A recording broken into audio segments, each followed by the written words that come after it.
नमस्ते। चलिए आज के इस एक्सप्लेनर में सीधे गहराई में उतरते हैं। आज हम महाभारत के सबसे जटिल, आकर्षक और शायद सबसे ज्यादा गलत समझे जाने वाले योद्धा दानवीर कर्ण की विशाल गाथा का विश्लेषण करने वाले हैं। एक ऐसा जीवन जो पूरी तरह से दैवीय कृपा और सांसारिक त्रासदी के बीच झूलता रहा। हम उनके उस सफर को समझेंगे जो कदम कदम पर संघर्षों से भरा था, लेकिन जो आज भी अदम्य साहस और कभी न टूटने वाले स्वाभिमान का एक परफेक्ट उदाहरण है। या तो अर्जुन रहेगा या मैं। सोचिए, ये कोई साधारण वाक्य नहीं है। ये वो वचन है जिसने कुरुक्षेत्र की पूरी कहानी का आधार तय कर दिया। जब कर्ण ने माता कुंती से कहा कि युद्ध के बाद उनके 5 पुत्र ही जीवित रहेंगे, जिसमें या तो अर्जुन होगा या फिर खुद कर्ण, तो कहानी में एक भयंकर नैतिक दुविधा और एक तय त्रासदी की नींव पड़ गई। ये सीधे तौर पर एक योद्धा के उस चरम संकल्प को दिखाता है जो अपना अंत जानते हुए भी अपने रास्ते से पीछे नहीं हटता। भाग 1, जन्म और परित्याग, छिपा हुआ उद्गम। और ये तुलना बहुत ही शानदार तरीके से उस भारी विरोधाभास को सामने लाती है जिसने कर्ण के पूरे जीवन को आकार दिया। देखिए, एक तरफ था उनका दैवीय जन्म, ऋषि दुर्वासा के मंत्र से सूर्यदेव के अंश के रूप में जन्म, और साथ में अजेय स्वर्ण कवच और कुंडल। ये उनकी असली पहचान थी जिसे कोई बदल नहीं सकता था। लेकिन दूसरी तरफ सांसारिक वास्तविकता बिल्कुल उलट और बेहद कठोर थी। समाज के डर से नवजात शिशु को गंगा में बहा दिया जाना, फिर सारथी अधिरथ और राधा द्वारा पालन पोषण, इसके चलते एक सूर्यपुत्र को जिंदगी भर सूतपुत्र या राधेय का थप्पा लगाकर समाज के तानों का शिकार होना पड़ा। भाग 2, शिक्षा और अपमान, एक योद्धा की नींव। अब इस दर्दनाक सफर को ट्रेस करते हैं जिसने भविष्य की पूरी दिशा ही बदल दी। शुरुआत में महान गुरु द्रोणाचार्य ने उन्हें युद्ध कौशल सिखाने से साफ मना कर दिया। कारण सिर्फ ये कि वो एक सारथी के पुत्र थे। इस एक ना ने पूरी व्यवस्था के खिलाफ एक विद्रोह की आग सुलगा दी। ज्ञान की भूख इतनी थी कि कर्ण ने खुद को ब्राह्मण बताकर भगवान परशुराम से शिक्षा ले ली। पर जाहिर है कि झूठ एक टिक टिक करते टाइम बॉम्ब की तरह था।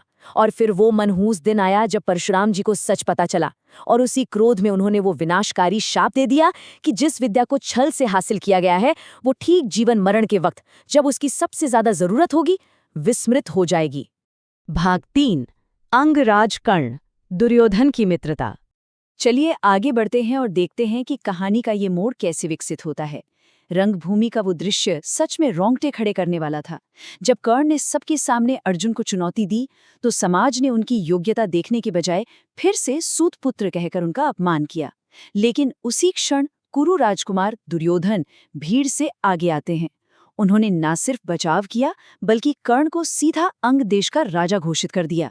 इस एक घटना ने कर्ण को वो सम्मान दिया जिसके वो भूखे थे, और बदले में कर्ण ने अपना पूरा जीवन वफादारी के उस अटूट बंधन में बांध दिया। अब यहाँ जो बात समझना सबसे ज्यादा जरूरी है वो ये कि कर्ण कोई नासमझ नहीं थे। उन्हें बहुत अच्छे से पता था कि दुर्योधन का रास्ता गलत है, लेकिन उन्होंने मित्र धर्म को कुल धर्म से ऊपर रखा।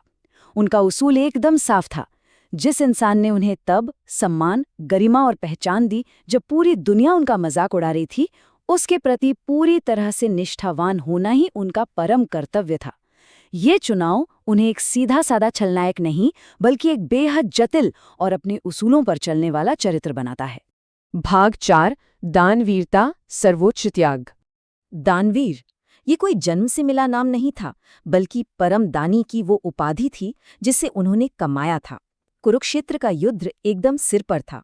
अर्जुन को बचाने के लिए स्वयं भगवान इंद्र एक गरीब ब्राह्मण का रूप लेकर आते हैं और दान में कर्ण का वो जन्मजात स्वर्ण कवच और कुंडल मांग लेते हैं। कर्ण को अच्छे से पता था कि ये एक दैवीय छल है और बिना उस कवच के उनकी मौत पक्की है, लेकिन फिर भी बिना एक पल सोचे हंसते हंसते उन्होंने अपने शरीर से उस कवच को काटकर दान कर दिया। सोचिए, अपनी जिंदगी बचाने वाले कवच को ऐसे खुशी खुशी दे देना त्याग की कितनी बड़ी मिसाल है। भाग 5, कुरुक्षेत्र और धर्म संकट, आंतरिक द्वंद्व। अब यहाँ जो सबसे दिलचस्प बात है वो है उनकी कभी न डिगने वाली निष्ठा। युद्ध शुरू होने से ठीक पहले उनके सामने प्रलोभनों का पूरा पहाड़ खड़ा कर दिया गया। खुद माता कुंती ने आकर जीवन का सबसे बड़ा राज खोल दिया कि वो कोई सूतपुत्र नहीं बल्कि पांडवों के सबसे बड़े भाई हैं। यहाँ तक कि भगवान कृष्ण ने ऑफर दिया कि अगर वो पाला बदल ले तो उन्हें पूरे साम्राज्य का राजा बना दिया जाएगा। लेकिन कैरेक्टर की मजबूती देखिए, जो पहचान उन्होंने जिंदगी भर चाही, जब वो चांदी की थाली में सजाकर दी जा रही थी तो उन्होंने उसे साफ ठुकरा दिया। दुर्योधन को धोखा देने का तो सवाल ही नहीं था। हाँ, उन्होंने कुंती को ये वचन जरूर दिया कि युद्ध के बाद उनके 5 पुत्र सुरक्षित रहेंगे। ये वफादारी और अपनी माँ के सम्मान का एक गजब का बैलेंस था। भाग 6 महानता का अमर प्रतीक, त्रासद, अंत और विरासत। युद्ध अपने सबसे खौफनाक चरम पर था और 17वें दिन अचानक एक भयावह घटना घटती है। कर्ण के रथ का पहिया जमीन में बहुत गहराई तक धंस जाता है। ये कोई आम बात नहीं थी। ये बिल्कुल ऐसा था जैसे खुद कुरुक्षेत्र की धरती और उनकी किस्मत ने उनके खिलाफ बगावत कर दी हो। रथ से उतरकर पहिए को बाहर निकालने की कोशिश करते वक्त वो महान और अजेय योद्धा युद्ध के मैदान में पूरी तरह से फंसा हुआ और असुरक्षित खड़ा था। और ठीक उसी पल अतीत से वो भयानक गूंज वापस लौटती है। भगवान परशुराम का वो शाप, अंत समय में तुम अपनी विद्या भूल जाओगे, एकदम सच साबित होता है। जब सबसे घातक अस्त्रों की सबसे ज्यादा जरूरत थी, सारे मंत्र उनके दिमाग से गायब हो जाते हैं। निहत्थे और पहिए को निकालने के लिए जूझते हुए कर्ण पर श्री कृष्ण के कहने पर अर्जुन प्रहार कर देते हैं। एक अजेय योद्धा को हराने के लिए किस्मत और शापों के इस जाल का सहारा लेना ही पड़ा। तो इन सब का क्या मतलब निकलता है? हिंदू दर्शन में अगर हम देखें तो कर्ण सिर्फ एक हारे हुए योद्धा नहीं है, वो सामाजिक अन्याय के खिलाफ लड़ने वाले एक बहुत ही शक्तिशाली प्रतीक हैं। उनका पूरा जीवन इस बात का पक्का सबूत है कि इंसान की असली योग्यता उसके कर्मों से तय होती है, ना कि उसके जन्म से। भले ही वो युद्ध में गलत पक्ष की तरफ से लड़ें, लेकिन वो एक ऐसे पात्र हैं जिनसे हम गहरी सहानुभूति रखते हैं, जिन्हें कठोर भाग्य और शापों ने मिलकर हराया। लेकिन जिस एक चीज ने उन्हें हमेशा के लिए महान बना दिया, वो था उनका स्वाभिमान। इसी स्वाभिमान ने सच कहें तो उन्हें कई मायनों में देवताओं से भी ऊंचा स्थान दे दिया। तो सबसे अहम सवाल यहीं आके खड़ा होता है, क्या किसी भी इंसान की महानता इस बात से तय होती है कि उसका जन्म कहाँ और किस परिवार में हुआ, या फिर महानता हमारे कर्मों, हमारे मुश्किल फैसलों और हमारे स्वाभिमान से बनती है? दानवीर कर्ण की कहानी हमेशा हमेशा यही याद दिलाती है कि किस्मत भले ही आपके साथ ना हो, लेकिन अपने चरित्र का निर्माण करना 100% हमारे अपने हाथों में है। इस एक्सप्लेनर में बस इतना ही, फिर मिलेंगे।